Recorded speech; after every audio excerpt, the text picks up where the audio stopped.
Hello, welcome to my channel and my videos. My goal in these videos is to provide you with information from my own experience that I think will be useful for you. I hope that my information will be really useful for you. I wish you peace with my love. Now let's go to our video and get started.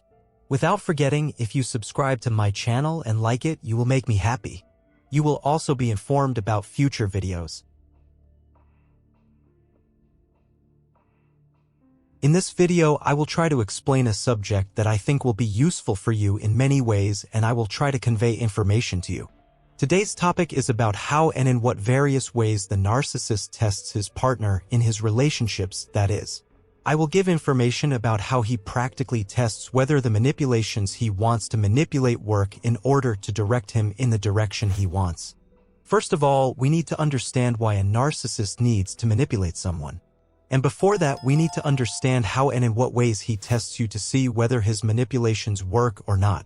Now, the biggest reason why a narcissist manipulates someone into doing what he wants is, of course, all about his own needs. As you know, a narcissistic person needs an infinite amount of never-ending narcissistic resources. So these can be both material and immaterial. Sex, money, even your beauty or your good looks are resources for him. He knows many ways to boost his ego with your appearance. He also has spiritual needs, such as seeing himself as superior, seeing himself as powerful by having you. In short, this person is like a bottomless pit with selfish needs, especially needs that can be obtained through exploitation. As I just said, everything that we call narcissistic resources is everything that can feed this person's ego. Unlike the examples I just gave, it can be in the form of positive things like compliments, approval, respect, friendship, but it can also be in the form of negative things like devaluation, degrading, bullying, judgment, passive aggressiveness.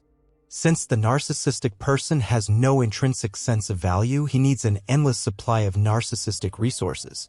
After the need to exploit you, he needs to manipulate you in order to do that. Because nobody wants to knowingly and willingly fulfill another person's selfish needs in a gratuitous way.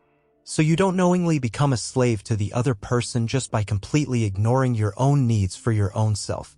But a narcissist needs a slave, and he will get this by manipulating you. Well, at this point we are getting into our subject. Do the narcissistic person's manipulations have an effect on you, or do they have no effect at all? He wants to get answers to these questions. According to these answers, he may want to change his methods where he deems necessary and may want to come on you more. In other words, if you do not fall in line with what he wants, it is quite normal for him to work much harder for you. As I said, there is a simple reason why a narcissist tests you or puts you to the test. This is because he wants to measure his current control over you. We know that at the beginning of the relationship he made an effort to make you believe in him. You know this, I know this, and this testing is a form of manipulation. And this person who manipulates you naturally wants to know if his manipulation is working. Every human being wants to see and know the fruits of their labor. I don't know if you know what I mean. There is a labor that is being invested in you. I mean, they are consciously investing in you. Naturally, he will want to test you. And he will decide whether his manipulation and manipulations are sufficient or not. After all, the only guaranteed way to achieve his goal is to be able to manipulate the other person sufficiently. The whole point of the relationship with you is that you are potentially providing narcissistic resources for the narcissist. This means that from the beginning to the end of your relationship with the narcissist, he sees you as a tool to feed his own ego, and he takes stock every once in a while to keep you that way. Here are some of the ways a narcissist will test you. Firstly, sudden silence after all the good memories and togetherness. One of the most common ways in which a narcissistic person, especially covert narcissistic types, will try to test you is to suddenly go silent. This usually happens in two circumstances. The first is after they have spent so many good times with you and made so many good and fun memories. This tactic is more innocent and naive than the second one. In other words, it is shorter than the second tactic I am about to describe, and he tells you that there are some valid reasons why he cannot see you in this short period of time. For example, he says that it's because he's had a busy week, for example. But how many seconds does it take to send a text? No matter how busy she is, it's easy to take the time to send simple and short texts, even on a job.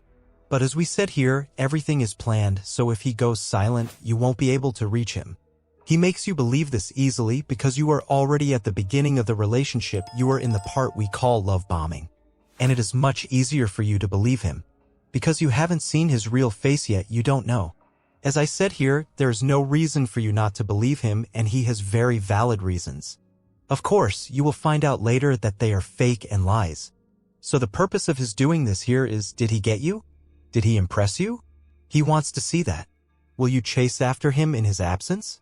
He just wants to know that.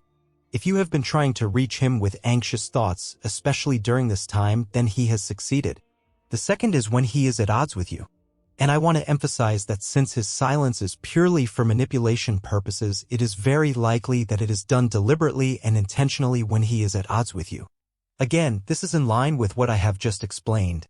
He will only remain silent and ignore you from now on because he thinks that you are emotionally attached to him and he wants to see that you are. He knows very well that he can make you suffer by acting like this. This is only a strategic move for the narcissist. Nothing more. Therefore, your narcissistic partner may use this tactic to see how attached you are to him or her. The narcissist wants you to come back to him to beg for forgiveness and approval. Second are temper tantrums. It depends on the intelligence of the narcissist. The more intelligent ones tend to be malignant narcissists, whereas all the tantrums of this kind of malignant narcissist are purely role-playing. It is carried out in a completely controlled way. But the simpler narcissistic person has times when he is really angry, but sometimes he can consciously pretend to throw a tantrum and come at you. Here he is doing this fake tactic as a reaction to something you may have said or done, but he actually wants to see how much he can suppress you. This not only causes trauma bonding in you, but also makes you more passive and submissive to his tantrums. You will find that these tantrums do not happen again or happen much less often, especially when you start to obey his wishes completely. This is, of course, an indication of how much control your tantrums have over you. And he will do this especially after the love bombing of the relationship. He wants to see what your reactions will be. In what ways? Are you going to leave? Are you going to stay? Are you going to be there to support him? Or are you going to use it against him? Once he has the answers to these questions, he will then decide for himself whether or not he needs to throw a tantrum to gain more control. Third, questioning in an exaggerated and absurd way. Another common way for a narcissist to test his victim is to interrogate them about small and unnecessary events. I am sure that many people like this, especially in general. I mean, based on the good intentions here, many people may think that the narcissist wants to know more about them, or they may interpret it as jealousy. For example, if you are on the phone with a narcissist and when you get to the end of the conversation, you want to hang up the phone like everyone does normally. This is a very natural situation. There is no absurd point. But if you do that, if you attempt to hang up the phone, the narcissist may ask you why you want to hang up the phone, why you want to hang up the phone so quickly, why you want to end the conversation with him, her, what could be more important than talking to him, her, or why you don't want to talk longer. The narcissist may perceive it as a rejection when you end the conversation because you want to hang up the phone after a simple conversation and move away from him, her for that moment. But more than perceiving it as a rejection, the narcissist knows how to take advantage of such simple and small opportunities. Your reaction to these actually absurd for us, but it can mean many things for the narcissist. Interrogations of the narcissist person will give him all the information he needs to know about your boundaries with the narcissist person and your commitment to him. Really, the answers you will give after this point, that is, after these questions, your tone of voice, the high or low tone of your voice, whether you suddenly become energetic or not, and most importantly, the answers you give will always be a clue for him. The more eagerly and enthusiastically you answer his questions, the better it is for him. Fourth, constantly threatening you in the relationship. Another way for the narcissist to test you is to threaten you by using the relationship itself. I am sure we have all experienced this, and it is often used. The reason why it is often used is that it threatens you with the most valuable asset you have. Therefore, we can say it is the most effective method. Now, this tactic and strategy comes into play when you react negatively to the narcissist's wishes and desires in the relationship. In fact, we can say that it is like an automatic system. If you do not behave the way he wants during a conflict, that is, if you behave like yourself, he may threaten to leave you. His threats usually start off sweetly, like you will hardly ever see him again, and at first you may even think that he is saying these things as a joke. But with each subsequent threat, you will notice that he sounds much more serious. This is all done to control you, your behavior, and your emotions. He wants to see how far you will go to keep the narcissist in your life and whether you will follow him or not. Of course, he will do this after he is completely sure that he has you tied to him. Otherwise, he cannot come to you with such a big bluff at the beginning. After you get attached to this person, he threatens to leave you. In other words, this is to see at what level you give up on yourself and become attached to the narcissist. This threat to leave you is also done to prepare you for the final stage of the relationship, the abandonment stage. And if you decide to give up on the narcissist, or if the narcissist leaves your life, then he will start blaming you. It refers to each of the times when you failed to do what was asked of you to maintain the relationship. He will use those moments when you didn't do what the narcissist wanted to do to put all the blame on you. Fifth is playing the victim. Especially in this case, it is a common situation in bilateral relationships. I have already explained that a narcissist plays the role of a victim for various reasons. In the same ways, he puts you to the test in his own way.